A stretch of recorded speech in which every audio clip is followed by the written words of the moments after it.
Well, hello again, and welcome to another edition of the Overcomer video blog. I'm Dr. John Hawkins, and I'm the owner of Gateway Counseling Center, located here in Boynton Beach, Florida. If you'd like to find out more about the center and how we could be a help to you, just go on our website. That's gatewaycounseling.com, and you can find out all about us. We call this the Overcomer because we're trying to give people some practical tools that help them deal with life and overcome life's problems. And I want you to think of a little phrase, chasing the wind.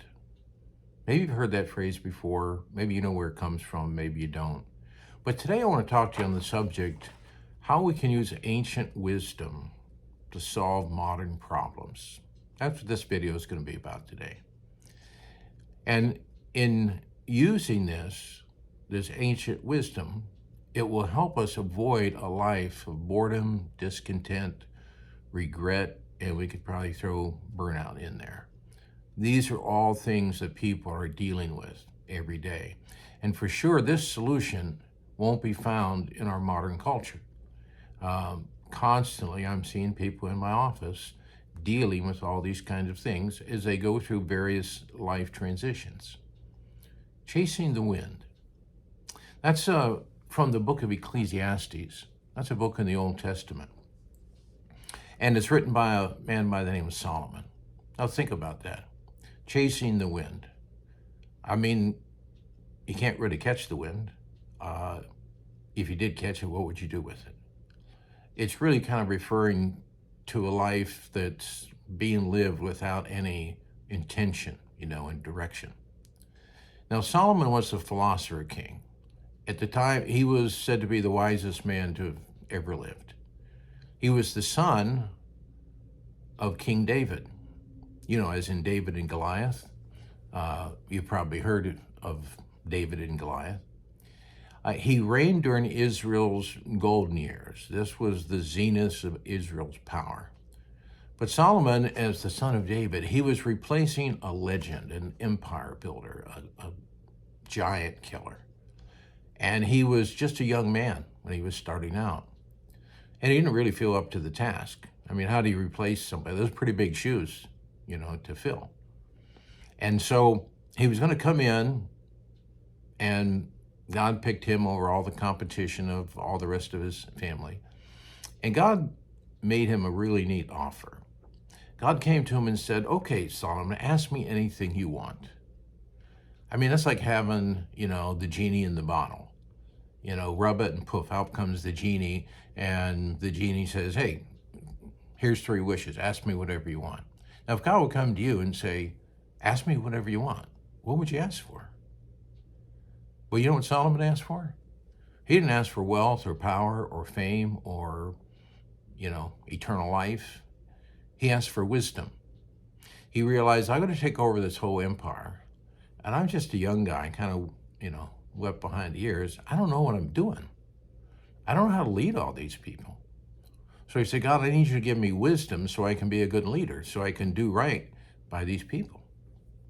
And Solomon, God answered that prayer, and God gave him wisdom, and he did some amazing things. He built this magnificent temple that was full of gold and silver, a temple for God. Israel worshiped God up to this time, and basically they created this tent-like structure that God would worship in. And David said, hey, this isn't right. I live in a palace, and God's living in a tent, and he wanted to build the temple.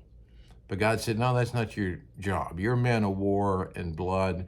You've beat all the enemies and united the kingdom. Your son is going to do this. So what David did, he didn't get mad at God and pout. He said, all right, I'll help gather all the materials so that when my son takes over, he can build the temple. And that's what Solomon did. He built this magnificent temple. God moved into it in the form of a cloud, and that was the centerpiece of the nation. And so he built that. He wrote 3,000 Proverbs. We can still read many of those today that have very practical life direction that are relevant in everyday life. And you know what God did? He said, David, since you asked for wisdom and you were unselfish, I'm going to go ahead and add to you wealth and power and fame. And so he ended up with all that. He had this glorious kingdom. He was this tremendously wealthy man, and the fame of his empire spread throughout the whole Mediterranean basin there. Everybody knew about Solomon, the glory of his kingdom and empire. So he writes this book called Ecclesiastes towards the end of his life. And we watch Solomon, as you read the book, you watch him go through many life transitions. Now, transitions are always the hardest times of our life. And we are going to go through those. You know, you finish high school or college, you transition from being a kid, a teenager, into adulthood. And we're like, what am I going to do now? And can I really make it as an adult? You get married and wonder, like, can I make a marriage work? You have kids, and like, I don't know how to parent. Kids grow up, they all leave home. You go through the transition of the empty nest. And for 20 years, they've been the center point of your life. Now you're wondering what to do. You end up retiring. That's another transition. We move into old age. So we are constantly transitioning, moving from what I call an old normal to a new normal. And in the middle of that move is the transition time, which involves loss, which involves grief.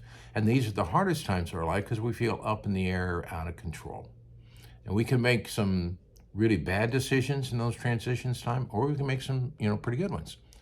So we're seeing Solomon as he looks back over his life. We're watching him go through these transition times. Now, here was a man who had God's favor. He started out great, passed on to us all this ancient wisdom that helps us find meaning to life and principles on how to make life work that are relevant right now, today, in this very day. But he was also human. He wasn't perfect. He made, along the way, some bad decisions.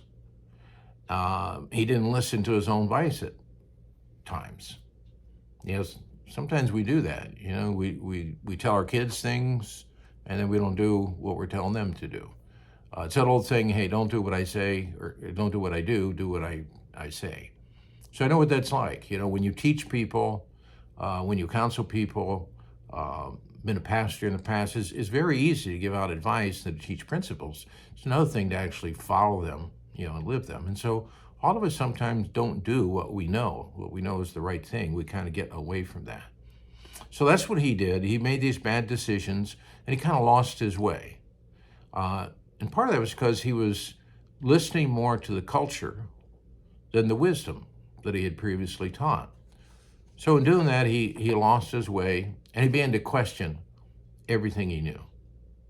And like I said, it's because he turned from the culture, or turned from the wisdom to the culture. He was influenced by people that weren't that great influences on him. And he's writing now this book at a time of his life, which is a very low spiritual and emotional state of his life. And we kind of know that because we find this little phrase that keeps popping up in the book: vanity, vanity, all is vanity. He says there's nothing new under the sun. This life is just this endless series of cycles that doesn't go anywhere. You get up, you go to work, you come home, you eat, you go to bed, repeat, and just on and on you go. You ever feel like that? You're just in the rat race, on the treadmill, kind of speak. And that's how he felt. So he just regarded his life as a life of vanity, meaning it was empty, it was meaningless. So he had this low state. Now, when you talk to people and you ask them, what do you want to be in life? Or what do you want out of life? And most people will say, well, I just want to be happy. I just want to be happy. I just want my kids to be happy. Well, Solomon went down a lot of roads trying to be happy and find meaning and purpose. And he was a guy, he had unlimited wealth and power. He could do anything he wanted. He could try anything he wanted. He could go down any avenue that he wanted, and he did. He went down all kinds of them. But as he would get to the end of that street, he would still come up empty. He'd say, well, I don't find it here. I don't find it here. We don't always have that opportunity to go down all those roads. But a lot of times we think, if I can get more money, if I can get that job, if I can get that relationship, if I can just have this, then I'll be happy. Then I'll be content. But you know what? If we actually get there, we're going to find it doesn't really produce that. And people around us all the time discover that same thing. I just want to be happy. Well, what makes us happy? Well, some people say, well, if I had meaning and purpose in my life, I'd be happy. Or if I had significance, if I felt like I was living for something bigger than myself, that what I did really mattered, I'd be happy. For some people, it's a relationship. Hey, if my marriage is good, if my family is good, I'd be happy. Some people, it's a job, like, well, I want a calling, not just a job or a career. I want something I have a passion for, then I'll be happy. Well, in this man's journey, he rediscovers the answers to his question. In other words, he's able to eventually kind of get back on track and get back rooted in the ancient wisdom that he at one time had passed on to be able to make his life make sense. A lot of times people ask the question, is there life after death? Well, it's an interesting question. Many times we talk about our midlife crisis. I call it the existential crisis. It's when we get in touch with our mortality. It usually happens between 45 and 55. Really, it hits us, hey, I'm not a young person anymore. I'm not in my 20s, and I have limited time left. I'm going to run out of life here. And some people can make a lot of bad decisions. Some people can do like kind of a halftime and reevaluate so they finish strong. Is there life after death? But I tell you another question that's important to ask. Is there life before death? In other words, what kind of life am I living now before I die? Because if I don't really have this meaning and purpose, this direction, I'm just a dead man walking. It's not a very exciting life. Now, we're going to take a little journey. We're going to, in the next few articles that I write and videos that I make, we're going to go on a little discovery through this book to find out how we can be overcomers in all seasons of life. And I hope you'll join us for the journey, because I think you'll find it really helpful in answering a lot of these questions that we get and we have. And maybe you're not asking them right now, but eventually you will, because we all do.